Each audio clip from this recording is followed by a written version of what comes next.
Patani atau Kerajaan Patani atau Kesultanan Patani Darussalam merupakan kerajaan Islam yang terbentuk pada abad ke-14 Masehi.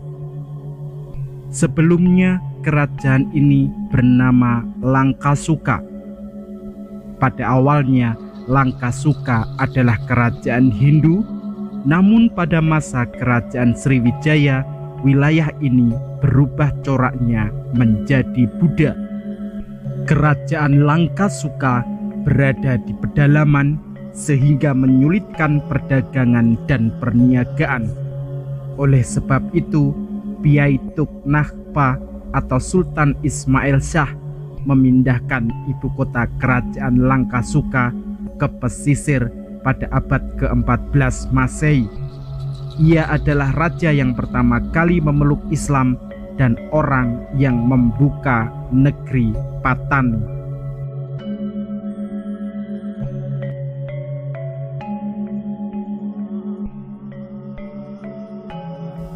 Kerajaan Patani bertambah maju perniagaannya dikarenakan memiliki letak yang strategis dan memiliki alam yang sangat mendukung. Pelabuhannya membuat kapal-kapal yang datang terlindungi dari ombak dan angin. Kerajaan Patani mencapai puncak kegemilangannya saat dipimpin oleh raja-raja wanita. Salah satunya adalah Raja Ungu yang memerintah pada tahun 1624 sampai 1635 Masehi.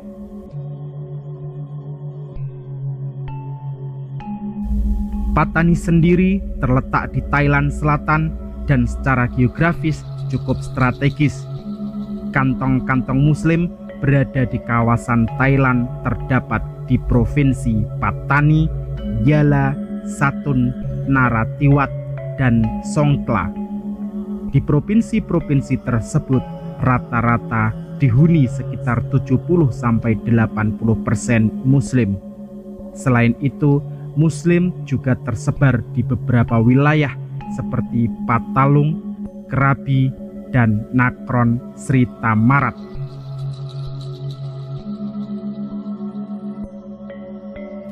Islam sendiri masuk di Patani diperkirakan sekitar abad ke-10 sampai abad ke-11 Masehi, dibawa oleh pedagang-pedagang Arab seperti dari Yaman yang sejak zaman Nabi Muhammad telah menjadi tempat persinggahan dagang.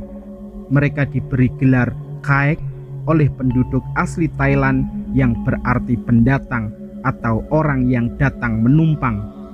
Sementara itu, proses konversi agama penduduk Patani berlangsung sejak abad ke-12 sampai abad ke-15 Masehi.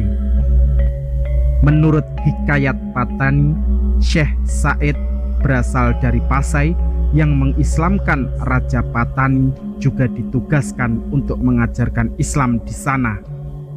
Kedatangan Islam membawa banyak perubahan dalam aspek pemikiran, kebudayaan, bahasa, pendidikan, serta politik. Meskipun demikian, kegiatan lain yang berbau bid'ah dan kufarat masih dilakukan, sehingga budaya sinkretisme masih melekat kuat.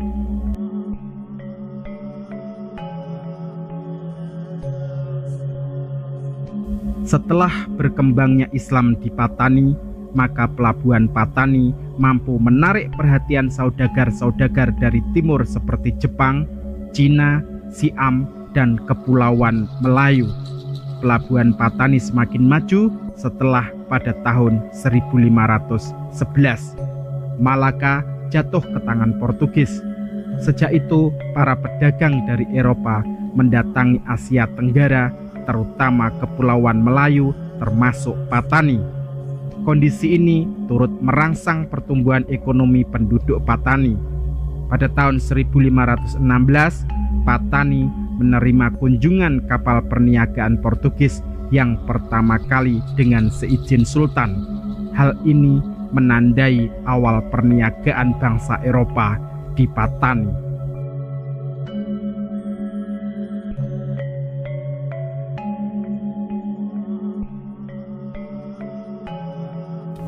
Kerajaan Patani mencapai puncak kejayaan saat dipimpin oleh raja-raja perempuan, bermula dari Raja Hijau yang memerintah pada tahun 1584 sampai 1616 Masehi, Raja Biru yang memerintah pada tahun 1616 sampai 1624 Masehi, Raja Ungu yang memerintah pada tahun 1624 sampai 1635 Masehi, dan Raja Kuning yang memerintah pada tahun 1635 sampai 1688 Masehi.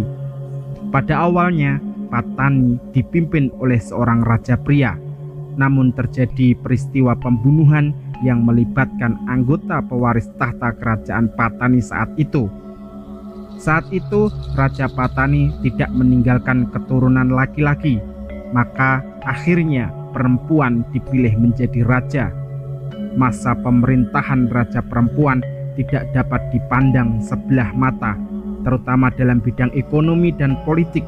Hal ini berkat hubungan perdagangan dengan Portugis, Siam, dan Jepang.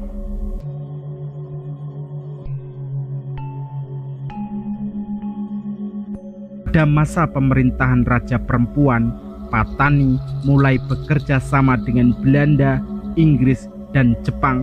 Pada pemerintahan Raja Hijau, hubungan diplomatik diresmikan. Pada tahun 1624 Masehi, Raja Ungu naik tahta menggantikan Raja Hijau. Raja Ungu sebelumnya merupakan permaisuri Pahang, tetapi kembali ke Patani setelah suaminya meninggal. Ia dianggap sebagai raja perempuan Patani yang paling handal dan ambisius. Masa pemerintahannya tidak lama. Dalam masa pemerintahannya, Patani mengalami sebuah pertempuran besar dengan Siam pada tahun 1632 sampai 1634. Namun pertahanan kota Patani saat diperintah oleh Raja Ungu sangat unggul karena dibuat benteng di sekelilingnya, sehingga berhasil mempertahankan kedaulatannya.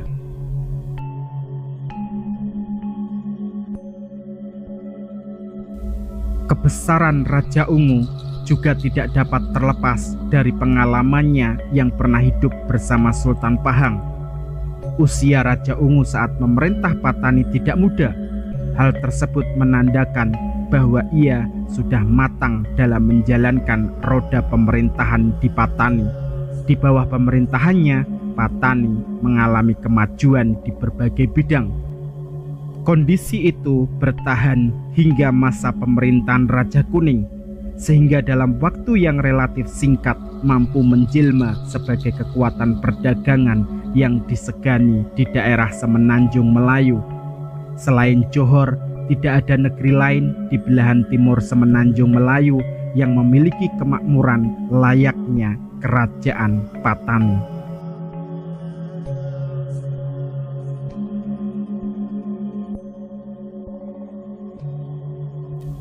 Kerajaan Patani memasuki fase keruntuhannya pada akhir abad ke-17. Saat itu, Raja Kuning yang telah berusia lanjut memilih mundur dari pemerintahan dan berlindung di kota Jimbal, yang saat itu dipimpin oleh Sakti Satu Indra atau Long Betong, seorang raja Patani Lentang.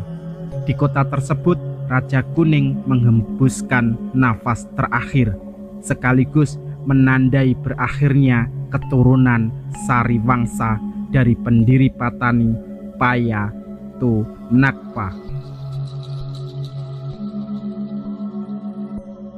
Setelah kematian Ratu Kuning, pemerintahan Patani kemudian diteruskan oleh keturunan dari raja-raja Kelantan, sekaligus menandai dimulainya kepemimpinan dinasti Kelantan.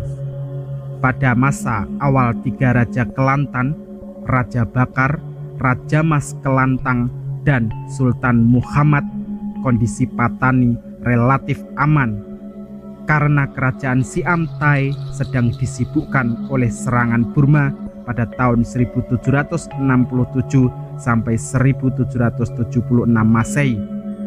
Akan tetapi, kerajaan mengalami kemunduran di bidang perdagangan karena hanya didominasi oleh pedagang dari Asia. Setelah periode perang antara Burma dan Siam berakhir, Raja Muda Siam mengutus utusan ke Patani. Namun Sultan Muhammad telah memutuskan untuk menolak segala usaha yang dilakukan oleh Siam. Penolakan itu memancing peperangan langsung antara kedua kerajaan.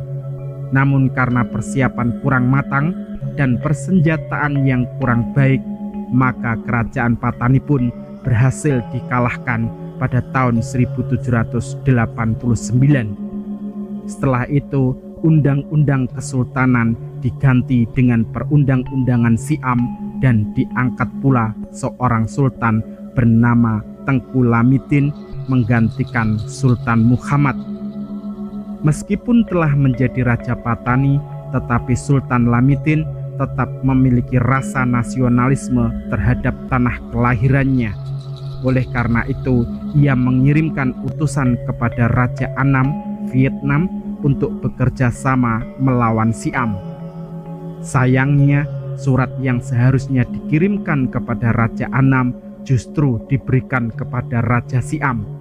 Tentu saja hal ini memicu kemarahan Raja Siam. Akhirnya, pada tahun 1791, kerajaan Siam menyerang kembali kerajaan Patani dan memilih Datuk Pangkalan sebagai pemimpin Patani. Akan tetapi, Datuk Pangkalan juga memberontak. Namun, perlawanan Datuk Pangkalan berhasil dipatahkan, sekaligus menandai berakhirnya kepemimpinan bangsa Melayu atas Patani. Untuk mencegah pemberontakan, kerajaan Siam akhirnya menempatkan orang Siam bernama Nai Kuan Sai sebagai pemimpin Patani. Tidak hanya itu, pada perkembangan selanjutnya, Patani dipecah menjadi 6 wilayah yang masing-masing memiliki pemimpin. Ini adalah salah satu usaha Siam untuk memecah persatuan Patani. Sejak jatuhnya kerajaan Patani, pemerintah Siam menerapkan beberapa kebijakan yang merugikan Muslim Patani. Pada dasarnya, kebijakan-kebijakan itu bertujuan untuk menggantikan identitas kultural dan agama orang Melayu Patani dengan identitas kultural Siam yang berlandaskan Buddhisme.